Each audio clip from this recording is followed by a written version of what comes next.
Lo primero que vamos a hablar, bueno, lo primero que de lo que voy a dejar constancia, antes de nada, que lo recuerdo del último día, es que lo que voy a explicar de nuevo es derecho común, ¿de acuerdo? Es el régimen jurídico que contiene el Código Civil y que, por tanto, resulta de aplicación en todas aquellas comunidades autónomas que no tienen derecho especial, ¿de acuerdo? Que no tienen sus propias reglas testamentarias.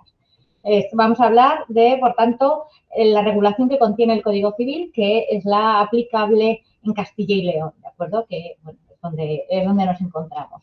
Obviamente, en una exposición tan limitada en el tiempo no podemos ir a más. Por tanto, explicaremos las distintas formas testamentarias y tampoco todas. Obviamente, aunque haremos referencia a todas, voy a referirme a las tres más importantes, ¿de acuerdo? Las tres vías de testar que resultan más importantes. No sin antes, previamente, hacer referencia a la existencia de dos grandes mecanismos para ordenar la sucesión una vez que se produce el fallecimiento. Lo ideal, y en torno a ello se regula todo el derecho de sucesiones, es que el titular de las relaciones jurídicas establezca qué es lo que quiere que ocurra con sus relaciones jurídicas una vez que se produzca el fallecimiento, ¿de acuerdo? De hecho, como os decía, todo el derecho de sucesiones se ordena, se organiza en torno a la voluntad testamentaria, en torno a la voluntad del causante. En principio es el primer criterio interpretativo de los testamentos y el primer interés que se trata de satisfacer en el derecho sucesorio es la voluntad del causante. No obstante, como ya hemos visto, existen sonadas excepciones. Ya veíamos el otro día, hablábamos de las legítimas. Las legítimas no son más que limitaciones a la libertad de testar. Es decir, nos dice el Código Civil que, bueno, que sí, que podemos otorgar un testamento y que podemos establecer lo que queramos con nuestras relaciones jurídicas para una vez que se produzca el fallecimiento, pero, ojo, no tanto, porque, como vemos, existen determinadas parcelas de bienes que están reservadas para concretas personas. Ya veíamos que existía esa legítima de descendientes y la legítima del cónyuge. Cuando no existe voluntad testamentaria, en aquellos supuestos en los que el causante, la persona que fallece, no otorga testamento, existe la sucesión intestada. Existen dos grandes tipos de sucesiones. La sucesión testada, que es de la que nos vamos a ocupar ahora, que es aquella en la que el testador manifiesta sus últimas voluntades a través del testamento, a través de cualquiera de los tipos de testamento que veremos, y existe la sucesión intestada para aquellos supuestos en los que la persona que fallece sin otorgar testamento y, por tanto, no hay manifestaciones de última voluntad, no ha expresado cuáles son sus últimas voluntades. En esos supuestos, como ya veíamos ayer, es la ley la que establece ese orden testamentario, es la ley la que va a establecer quiénes son los sucesores del causante, los sucesores de esa persona que fallece sin testamento.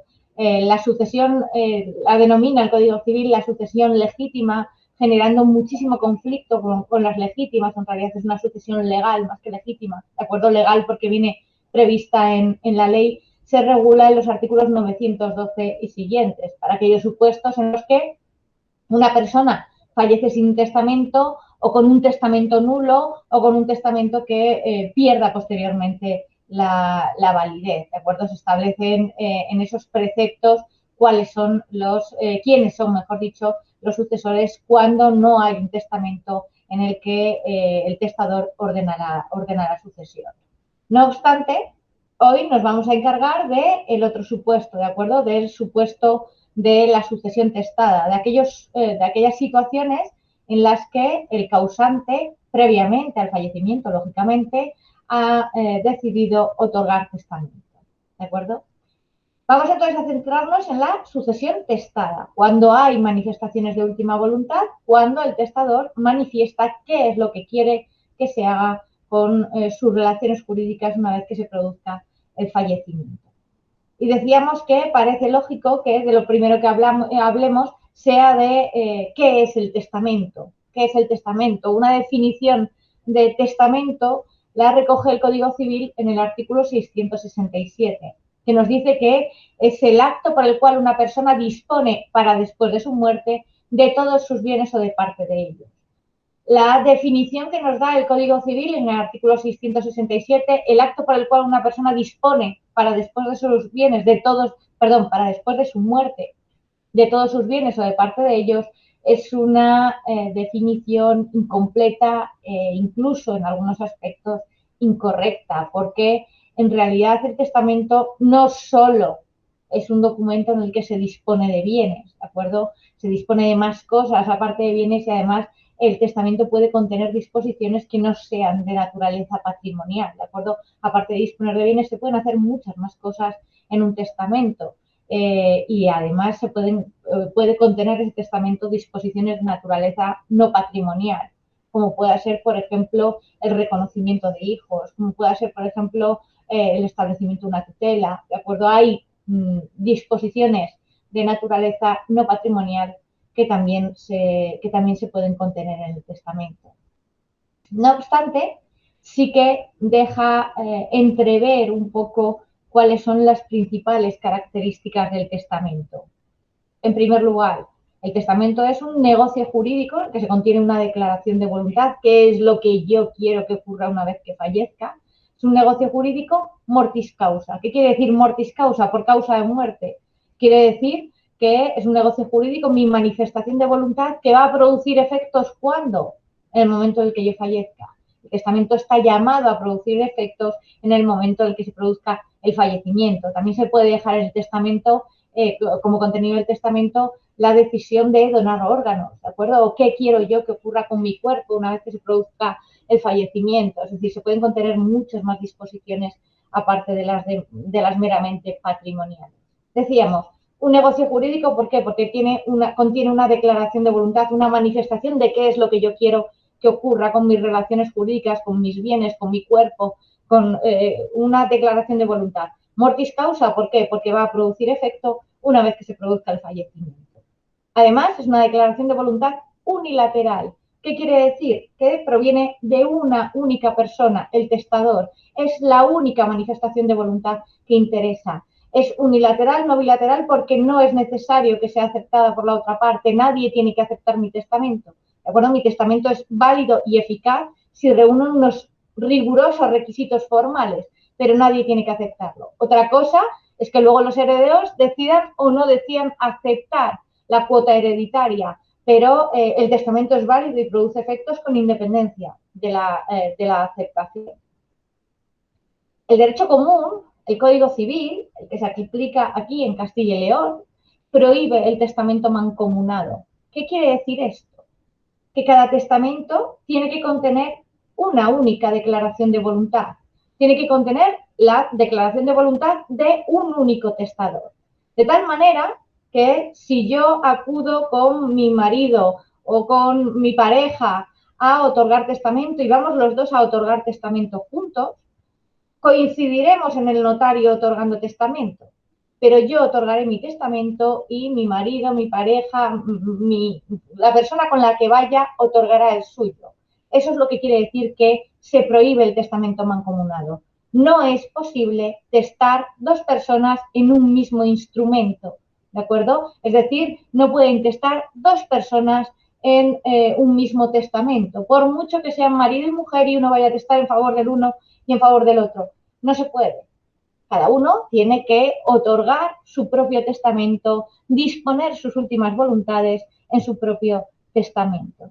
¿De acuerdo? Además, el testamento tiene carácter personalísimo. ¿Qué quiere decir eso? Que solo yo puedo manifestar mis declaraciones de última voluntad. ¿De acuerdo? Solo yo puedo hacer esas manifestaciones de última voluntad. Nadie puede testar, bueno, salvo en unos concretísimos supuestos, ¿de acuerdo?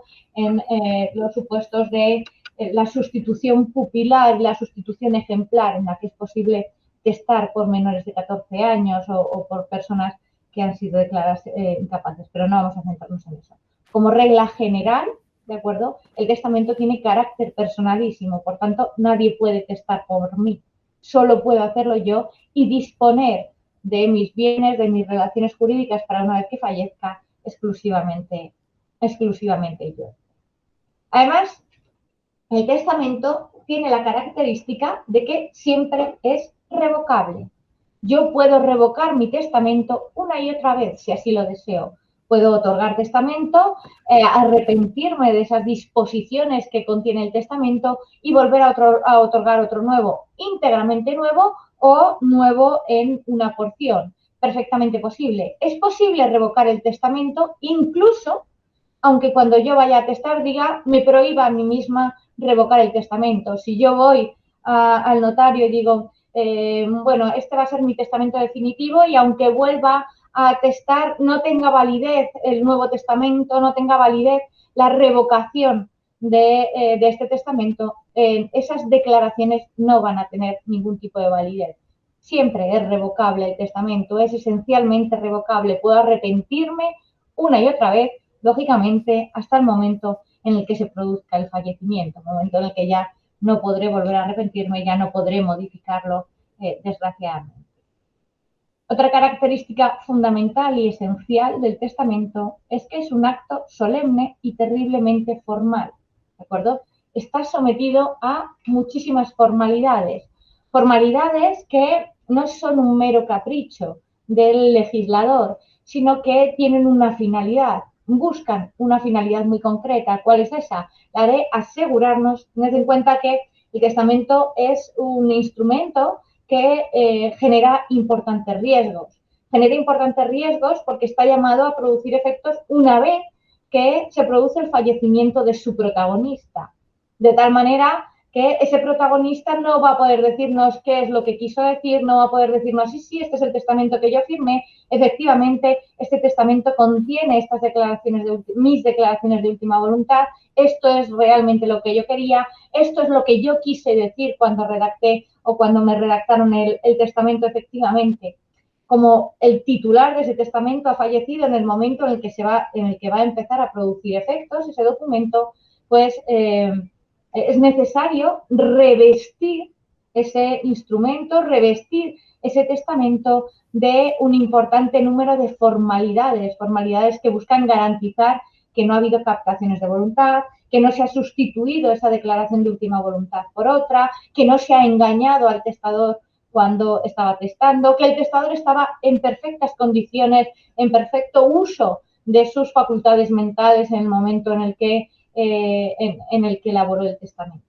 Esa es la finalidad de todas las formalidades que vamos a ver que revisten el testamento y que son necesarias para que ese testamento sea un testamento perfectamente válido.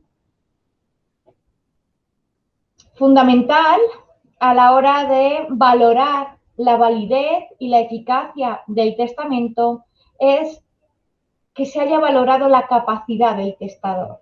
Es decir, que cuando el testador otorga ese testamento, emite ese testamento, tenga capacidad suficiente para entender las consecuencias que se derivan de ese acto, para saber qué es un testamento y cuáles son las consecuencias que se derivan del mismo. ¿Qué capacidad exige el Código Civil al testador para que su testamento sea válido? El Código Civil establece una capacidad amplísima y dice, ¿quién puede testar? Todo aquel al que la ley no se lo prohíba expresamente. Todo aquel al que la ley, al que el Código Civil no le diga de manera específica, no puedes testar. Esa es la máxima que contiene el 662 del Código Civil. Da una amplísima libertad para testar. ¿Quién? Todo aquel al que la ley no se lo prohíba expresamente. Ahora bien, inmediatamente después, en el artículo inmediatamente posterior, en el artículo 663, ya nos dice, ojo, todo el mundo, pero no pueden testar, están incapacitados, dice, para testar, dice el artículo 663, menores de 14 años, ¿de acuerdo? Los menores de 14 años entiende el legislador que no tienen capacidad suficiente para entender y querer las consecuencias que se derivan de otorgar testamento. Y, por tanto, lo que nos dice es, no pueden otorgar testamento, si lo otorgan es un testamento que careciera de validez, ¿de acuerdo? Como veremos, bueno, no nos va a dar tiempo a verlo hoy, pero bueno, sí que cabe la posibilidad de la sustitución pupilar y que testen sus padres por ellos, pero bueno, es una suerte de sustitución en realidad. ¿Y quién más no puede testar? Dice el Código Civil, el que habitual o accidentalmente no se hallare en su cabal juicio, ¿de acuerdo? Nos viene a decir el Código Civil que no puede otorgar testamento a aquel que no se encuentre en su cabal juicio. Es para ello necesario que exista una sentencia judicial de modificación de la capacidad que establezca que no cabe, o sea, que no se puede testar. No, no sería necesario, ¿de acuerdo? Puede privarse de validez el testamento de una persona que no haya sido esa denominación que todavía hoy en día contiene el Código Civil, que no haya sido incapacitado, que no haya sido privado de la capacidad de testar, si se demostrase que en el momento en el que se produce el otorgamiento del testamento no estaba, como dice el Código Civil, no estaba en su cabal juicio, no estaba totalmente lúcido, no era capaz de entender o querer las consecuencias que se derivaban de sus actos, o se había captado su voluntad, ¿de acuerdo? En esos supuestos se podrá decretar la nulidad del testamento.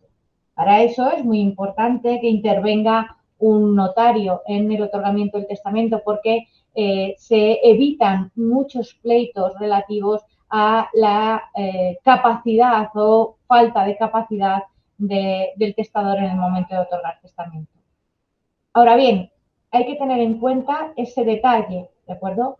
Cuando hay que valorar la capacidad del testador, es en el momento en el que otorga testamento. Da igual que estuviese privado de capacidad antes o que lo esté posteriormente. Si se logra demostrar que en el momento de otorgar el testamento estaba en plenas facultades para entender y querer las consecuencias que se derivaban de sus actos. Lo que importa es la capacidad del testador en el momento de otorgar testamento. Es decir, incluso en aquellos supuestos en los que el testador tuviese una enfermedad, ¿de acuerdo? Si se logra demostrar que el testamento se otorgó en un momento de lucidez de esa persona, tendrá perfecta validez. De nuevo nos encontramos aquí con el problema de probar, ¿de acuerdo? De probar que el testador tenía o no suficiente capacidad. No obstante, hay que partir de la base de que el ordenamiento jurídico presume que todos tenemos plena capacidad, salvo que se demuestre lo contrario.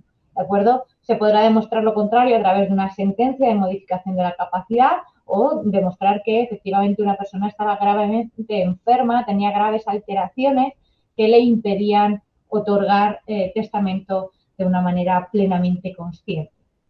¿De acuerdo? Por tanto, requisitos de capacidad, es necesario que el testador, como regla general, sea mayor de 14 años y que además, dice el Código Civil, palabras textuales, esté en su cabal juicio. Hemos de entender, por tanto, que no tenga mermadas sus capacidades, que sea perfectamente capaz de entender y querer las consecuencias que se derivan de sus actos. ¿De acuerdo? Esas son las reglas generales. Luego hay algunas especialidades. Bueno, es muy importante el momento en el que hay que valorar la capacidad del testador, que es ese momento en el que se otorga el testamento, justo en el momento en el que se otorga el testamento. Da igual la capacidad anterior o posterior, lo verdaderamente relevante es que exista capacidad en el momento de otorgar el testamento. ¿Qué otras formalidades son imprescindibles para la validez del testamento, además de que se haya valorado la capacidad del testador, de que ese testamento contenga una valoración de la capacidad del testador? Pues otra de las formalidades que son necesarias es la identificación del testador, ¿de acuerdo? Es necesario que se identifique perfectamente al testador en el testamento, que se sepa de quién son esas declaraciones de última voluntad que se contienen en el testamento. La identificación, si el testamento es un testamento notarial, la identificación la puede hacer el notario, bien por conocimiento de la persona que está otorgando el testamento, a través del documento nacional de identidad, otro documento que permita identificar al testador, a través de, si no fuese posible así, a través de todos los datos que sea posible dejando constancia de ellos en el testamento, si en esos supuestos será posible impugnar la identidad del testador, ¿de acuerdo? Si no hay ningún tipo de identificación, el testamento es radicalmente nulo. Lógicamente, necesitamos saber quién fue la persona que emitió esas declaraciones de última voluntad, ¿de acuerdo? Y que esa persona coincide con la que efectivamente ha fallecido. De tal manera que es fundamental esa identificación del testador y se refiere a ella los artículos 685 y 686 del Código Civil. Además, y aunque ahora se ha reducido muchísimo la necesidad de que acudan testigos, de que existan testigos en el otorgamiento del testamento, todavía hay determinados supuestos en los que es necesaria la presencia de testigos. Además, también se establecen determinados preceptos en relación con el idioma del testamento, puesto que si estamos en un testamento notarial y el notario no conoce el idioma en el que se está manifestando el testador, va a ser necesaria la presencia de un traductor y además se establecerán determinados requisitos en relación con la escritura de ese testamento. Dice el 684.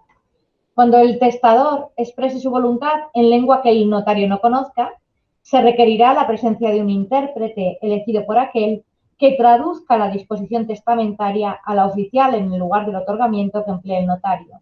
Y dice, el instrumento se escribirá en las dos lenguas con indicación de cuál ha sido la empleada por el testador. ¿De acuerdo? Se establecen determinados requisitos, de nuevo aquí con esa finalidad de asegurarnos que no haya un malentendido y que efectivamente el testamento contiene esas disposiciones de última voluntad del testador.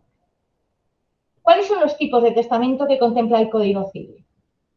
El Código Civil establece dos grandes grupos de testamentos, lo que denomina los testamentos comunes, ¿de acuerdo?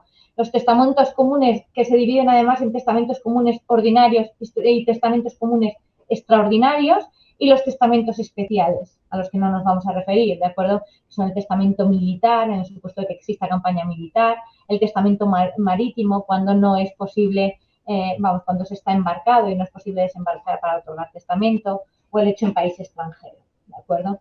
Nosotros vamos a centrarnos en los testamentos comunes y dentro de los testamentos comunes, en los testamentos comunes ordinarios, que son los más habituales, el testamento hológrafo, el abierto o el cerrado. No obstante, cierto es que ha adquirido con la pandemia relevancia, sobre todo en el momento de confinamiento, adquirió relevancia el testamento en caso de epidemia, ¿de acuerdo? Son testamentos que en principio son testamentos comunes ordinarios, pero que por las circunstancias excepcionales que concurren, pues permiten determinadas especialidades, como otorgarlos sin notario, ante testigos. Se contemplan determinadas especialidades en los artículos 700 para el testamento en inminente peligro de muerte y el artículo 701 para el testamento en caso de epidemia. Pero vamos a centrarnos en los más habituales, ¿de acuerdo? Que aún así tendremos que dar un repaso muy rápido por esos testamentos. Los testamentos comunes ordinarios son el testamento abierto, que es un testamento notarial, ahora nos centraremos en él, en el que todas las personas que acuden al acto del otorgamiento quedan enterados de cuáles son esas disposiciones de última voluntad, ¿de acuerdo? Se produce, por tanto, una lectura en alto del testamento, de tal manera que todo el que acude al otorgamiento es perfectamente consciente de cuáles son esas disposiciones de última voluntad.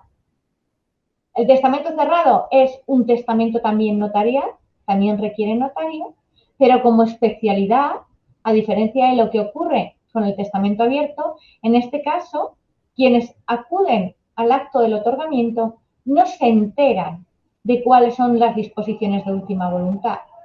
De lo único de lo que se enteran es de que esa persona, de que el testador ha otorgado testamento y de que sus disposiciones de última voluntad están en una carpeta cerrada y sellada que no se va a abrir hasta el momento del fallecimiento. Se conoce, se sabe que se ha otorgado testamento, pero no se sabe cuáles son esas disposiciones de última voluntad. Y el testamento hológrafo es ese testamento que no es notarial y que el testador escribe en la Se suele decir en la soledad de su alcoba. Si así lo quiere el testador, nadie tiene por qué enterarse de que se ha otorgado el testamento. No requiere un notario, no requiere un papel especial, antes se exige papel timbrado, ahora no se requiere papel especial, ni siquiera que conste en ningún sitio específico, ¿de acuerdo? Con los consiguientes peligros que implica el testamento hológrafo. No obstante, sigue estando sometido a formalidades, como veremos, pero aún así da lugar a muchos problemas. Vamos a empezar con el más habitual de todos los testamentos, ¿de acuerdo? El más habitual de todos los testamentos es el testamento abierto. El testamento abierto es un testamento notarial, salvo el testamento en inminente peligro de muerte o el testamento en caso de epidemia. En realidad son especialidades del testamento abierto, ¿de acuerdo?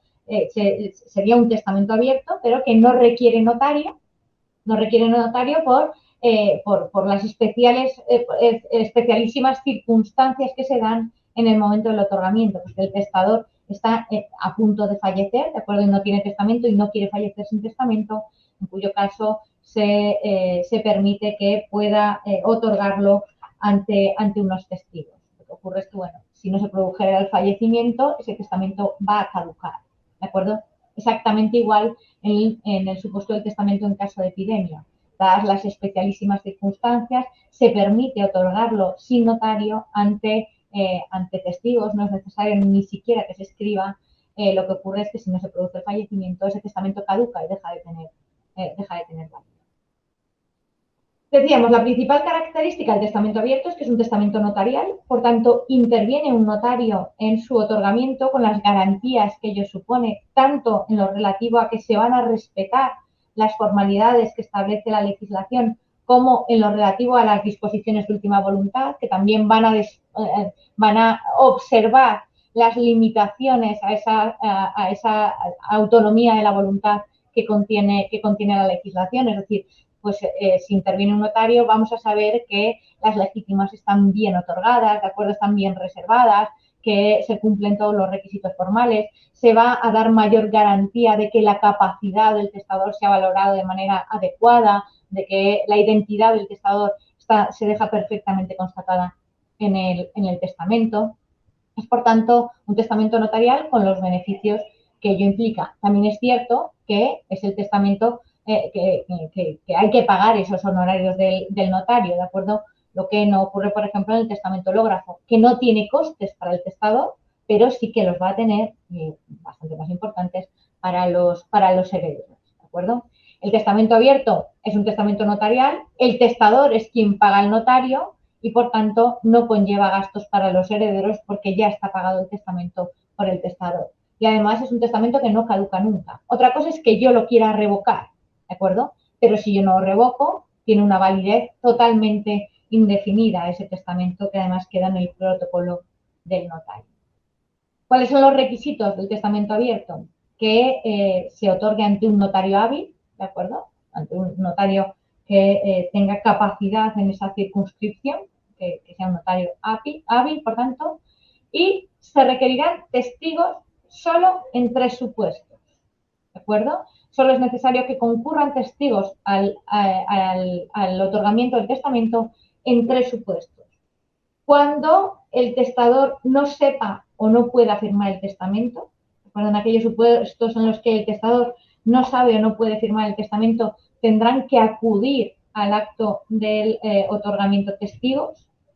Cuando el testador, a pesar de que sí pueda firmarlo, sea ciego o declare que no sabe o que no puede leer por sí mismo el testamento, o en cualquier supuesto en lo que, porque así lo quiera el notario o porque así lo quiera el testador, que quiera que acudan testigos al acto del otorgamiento, ¿de acuerdo? Solo en esos 3 supuestos, cuando el testador no sabe o no puede firmar, cuando, a pesar de que pueda firmar, no sabe o no puede leer por sí mismo el testamento, o sea, ciego, o si el notario o el testador lo solicitan.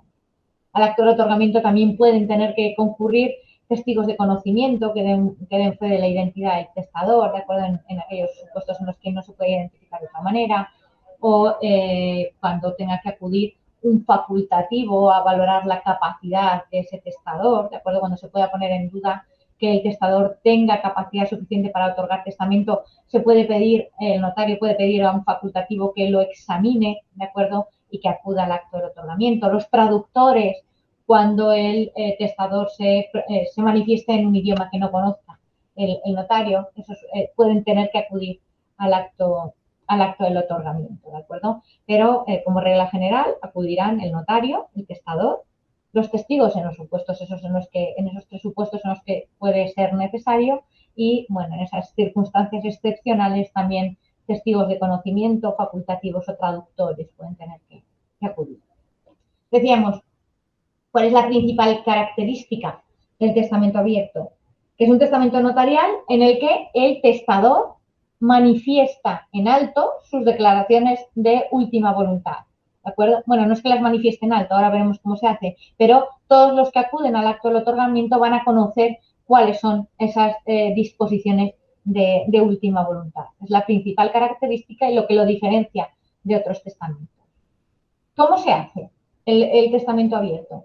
Bien, lo primero que hay que hacer es contarle, es un testamento notarial, interviene el notario hábil, por tanto, lo primero que hay que hacer es contarle al notario qué es lo que queremos hacer, cuáles son nuestras disposiciones de última voluntad, cómo queremos repartir el patrimonio, quién queremos que se quede con determinados bienes, quién queremos que asuma determinadas obligaciones. Contarle un poco al notario qué es lo que queremos que contenga ese testamento y dejarnos asesorar por el notario, qué es lo que se puede hacer y qué es lo que no se puede hacer, qué es lo que puede contener y qué es lo que no puede contener, ¿de acuerdo?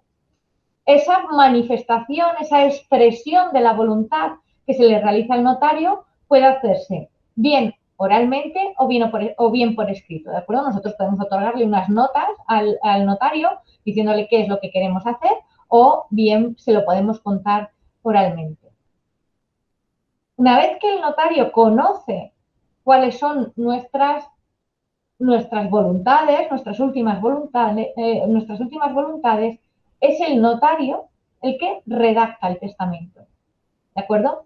Y una vez que ha redactado el notario el testamento, ya se procede a la lectura en alto de ese testamento o lo puede leer el testador por sí, ¿de acuerdo? Quedando perfectamente enterado de eso que ha redactado el notario. Una vez que se lee o que se escucha al notario la redacción del testamento, se preguntará el notario si efectivamente ese testamento que ha redactado contiene lo que son sus declaraciones de última voluntad.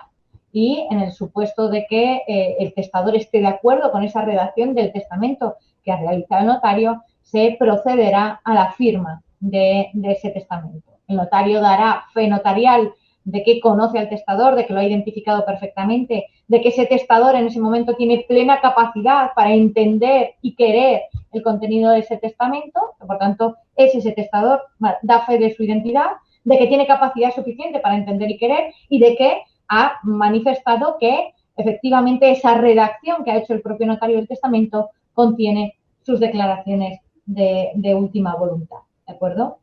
Es necesario, además, así lo establece el Código Civil, que desde que se produce la lectura de ese testamento que ha redactado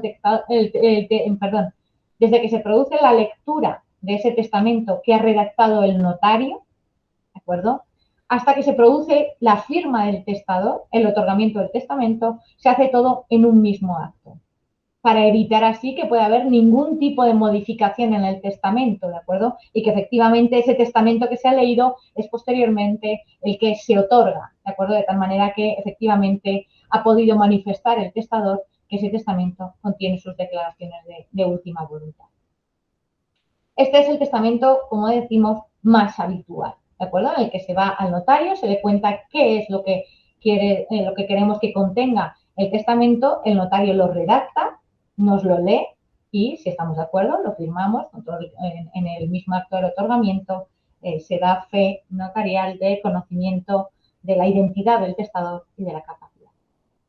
Otra modalidad de testamento notarial es el testamento cerrado, ¿de acuerdo? El testamento cerrado también es un testamento notarial, exactamente igual, por tanto, en el acto del otorgamiento interviene el notario, pero tiene una especialidad respecto del testamento cerrado. Y es que, en este caso, el testador redacta él, bueno, o con ayuda de alguien, pero no es el notario el que redacta el testamento. ¿De acuerdo? De hecho, el notario no conoce el contenido, o puede no conocerlo, el contenido de esas disposiciones de última voluntad. Lo que ocurre es que en este caso el testador va al notario con el testamento escrito, ya escrito en un pliego, que puede estar ya cerrado y sellado en una cubierta o se cierra y se sella allí en la notaría delante del notario diciendo en este pliego contiene mis declaraciones de última voluntad, mis disposiciones de última voluntad, se cierra y se sella con unos sellos de lacre que luego se identifican para asegurar que no se ha abierto ese testamento hasta el momento en el que se produce el fallecimiento del testador, ¿de acuerdo? Así hay constancia por parte del notario de que se ha otorgado testamento, de que la persona cuando va a otorgar ese testamento es plenamente capaz, plenamente consciente, se le identifica de la misma manera, pero el notario, por lo menos en ese acto, no ha tenido nada que ver en la redacción del testamento, ¿de acuerdo? Otra cosa es que a lo mejor el testador haya podido acudir al notario antes para que le asesore en la redacción del testamento o haya podido ayudarse una persona experta de su abogado, por ejemplo, para redactar ese testamento y que ese testamento se adecue perfectamente a la ley, ¿de acuerdo? Pero también puede ser que sea un mero papel manuscrito por la persona que va a ir a otorgar el testamento. En este caso, vale que sea manuscrito o vale que sea escrito mecánicamente, ¿de acuerdo? La única diferencia es que si es manuscrito, basta con que se firme al final y si está escrito mecánicamente tendrá que firmarlo en todas las hojas el testador, ¿de acuerdo? Pero se puede hacer de cualquiera de las dos maneras. Se puede asesorar uno de quien quiera para hacer ese testamento y luego lo que se hace es ir al notario con el testamento ya cerrado y sellado o se cierra y se sella allí y se dice, esta carpeta contiene mis declaraciones de última voluntad, ¿de acuerdo? Es mi testamento lo que contiene esta carpeta que quiero dejar aquí sellada hasta el momento del fallecimiento. Este testamento es más oneroso para los herederos, es más caro porque aquí los herederos sí que tienen que, una vez que se produce el fallecimiento y se produce la apertura del testamento, hay que elevarlo a escritura pública, ¿de acuerdo? Porque si contienen un mero pliego que ha metido el testador en esa cubierta y requiere posterior protocolización, ¿de acuerdo? Además, se establecen determinadas inhabilidades para hacer el testamento en el caso de personas que sean ciegas o que no sepan o no puedan leer porque no se garantiza que conozcan perfectamente cuál es el contenido de esas disposiciones de última voluntad que se meten en el pliego. Requiere también notario, como hemos visto, y además se necesitarán testigos en el caso de que el testador declare que no sabe o no puede firmar o cuando así lo soliciten el testador o el notario. Como os decía, aquí hay dos fases, ¿de acuerdo? Esa primera fase de redacción del pliego, en la que no interviene el notario, o si interviene lo hace a modo de asesor, ¿de acuerdo? Pero no, en principio no redacta el testamento. Y la segunda fase, que es la fase del otorgamiento, que es cuando se introduce el testamento en esa cubierta, se cierra, se sella, y ahí ya delante del notario se extiende un acta indicando el número, la forma que tienen esos sellos, indicando el notario también quién es ese testador y que a su juicio tiene capacidad suficiente para otorgar el testamento. El testamento se lo puede quedar el notario, puede conservarlo el notario, ¿de acuerdo? O bien se le puede dar a otra persona para que lo conserve otra persona que estará obligada a presentarlo ante el juez competente en el plazo de 10 días. Si no lo hace así, tendrá que indemnizar los daños y perjuicios que el retraso pueda generar y si no lo presenta de manera dolosa, de manera intencionada para perjudicar, perderá cualquier tipo de derecho a la herencia que tenga. ¿De acuerdo? Este es el testamento cerrado.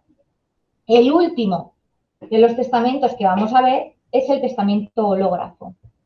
El testamento hológrafo es un testamento no notarial, por tanto, no interviene un notario, que el testador escribe por sí mismo, en la forma y con los requisitos que establece el artículo 688 del Código Civil.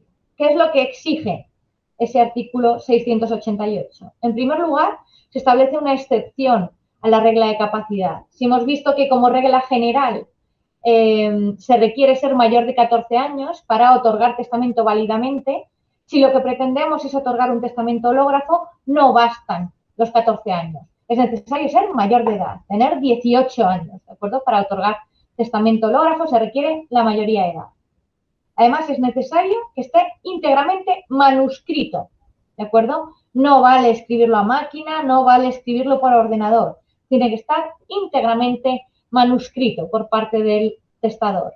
Imprescindible, además, que esté fechado, ¿de acuerdo? Es necesario, por tanto, que se diga el día, el mes y el año en el que se entiende otorgado ese testamento. Es fundamental esa fecha porque es la fecha que se va a utilizar para valorar la capacidad del testador. Tened en cuenta que aquí no interviene un notario, ¿de acuerdo? Por tanto, cuando se abra ese testamento hológrafo y se vea la fecha, habrá de valorarse si ese testador, que ya habrá fallecido, tenía capacidad suficiente en el momento en el que lo otorgó. También es fundamental en el caso en el que se quiera revocar, ¿de acuerdo? Imaginad que aparecen distintos testamentos hológrafos. Habrá que valorar cuál es el último de ellos para ver cuál es el que tiene validez, porque el último se entenderá que ha revocado los anteriores, salvo que sean compatibles.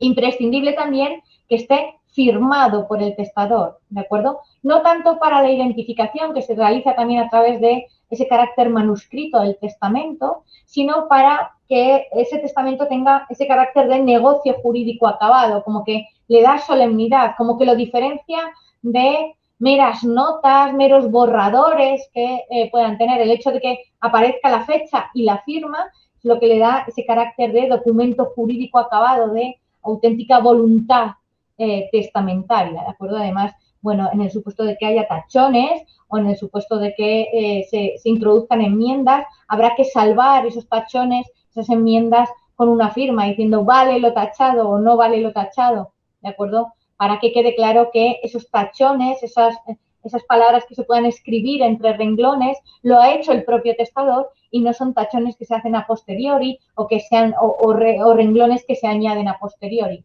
¿De acuerdo? Por tanto, si tacho algo, tendré que decir, vale la tachadura, firmarlo para que quede claro que soy yo la que realmente lo ha tachado y que no es alguien, a posteriori. ¿De acuerdo?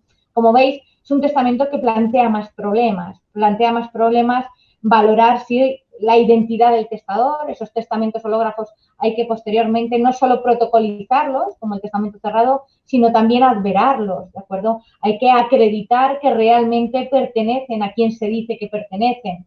Para ello, no solo se utiliza la firma, sino que se utiliza también la letra del testador para adverarlo, para realmente determinar quién es el testador de ese testamento hológrafo.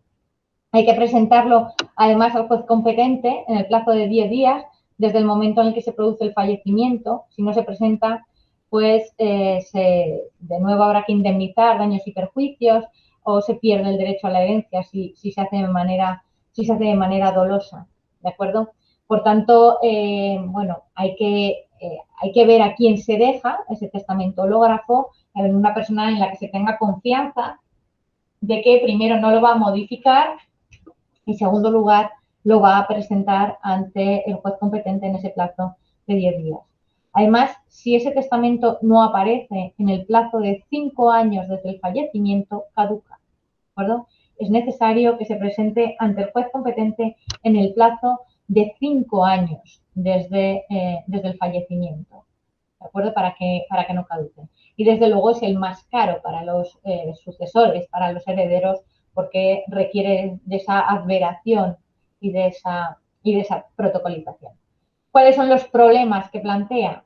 Las ventajas son indudables, que es totalmente secreto, que es totalmente gratuito para el testador, no así para los herederos, ¿de acuerdo? Y que se puede realizar de una manera muy sencilla en casa. Ahora bien, plantea también muchos problemas. En primer lugar, que es mucho más fácil de suplantar, de ocultar o de destruir. Además, de que si el testador no es un experto en derecho o no se asesora bien, es probable que no reúna el testamento todos estos requisitos formales de los que estamos hablando y que si no los reúne posteriormente no tenga validez, ¿de acuerdo? Y bueno, pues esos inconvenientes que se generan también para los herederos. Bien, lo voy a dejar aquí de cara a que, bueno, supongo que tendréis dudas, preguntas al respecto, si tenemos que ampliar alguna parte que sea aquello en lo que más dudas o más consultas podáis tener, ¿de acuerdo? Vamos a dejarlo aquí de cara a que podamos dedicar un rato a las preguntas, a las dudas, a las consultas que podáis tener. Espero que haya sido clara